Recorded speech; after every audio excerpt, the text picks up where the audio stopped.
Immediately following last month's assassination attempt on former President Trump, there was a significant spike in calls for violence across online platforms. The research from Moonshot, which tracks domestic violent extremism online, found there were more than 1,500 calls for civil war the day after the shooting. That is up more than 600% from a normal day. Let's bring in Anna Schechter. She's the senior coordinating producer for CBS News' Crime and Public Safety Unit. As if calling for civil war can be a normal thing on a normal day. It's sort of odd to think about, but it does happen online. Anna, what kind of threats are we talking about here? Well, there's a small subset of the far right, and some of them would even self-identify as white supremacists. And what they want is to bring about violence like a civil war to kind of destroy society so that it can be built up again to be better for them. And these are mostly young white men who feel like they don't have job prospects and the like. And we've seen this group growing over the years. We've seen these calls for violence also growing, and we've seen school shootings and mass shootings grow. So what Moonshot says is there needs to be more research to establish an exact causal relationship between these calls for violence, I'm going to go out and do this. We're encouraging each other to do it. I've reviewed a trove of these, and you see a lot of that.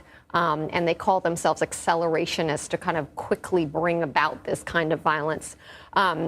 So it's been around. It has been growing. There needs to be more research to establish the causal relationship, but still the trend is going up. What platforms does Moonshot say all this is taking place on? It's a variety. So I've looked at more than 24. They don't want us to name some of these more fringe ones for fear of actually promoting them. But there are new platforms designed and targeting people who identify with the incel movement. And then there's 4chan. And then there are more mainstream websites and platforms like Reddit, YouTube, Facebook, Instagram.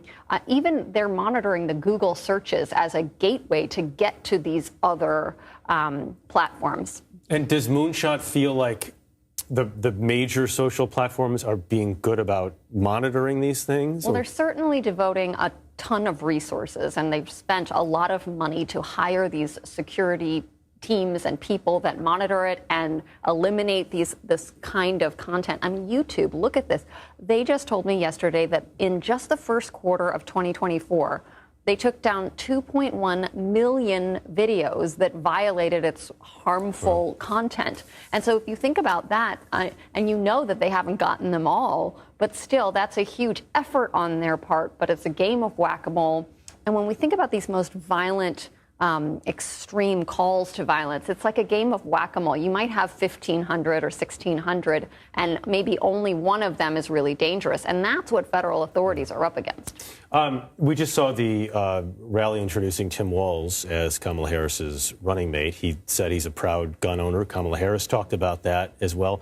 You've learned something about Walz's record on guns. Well, sure. This is out there. He had an A rating from the NRA in his early career as a congressman of a rural area in Minnesota.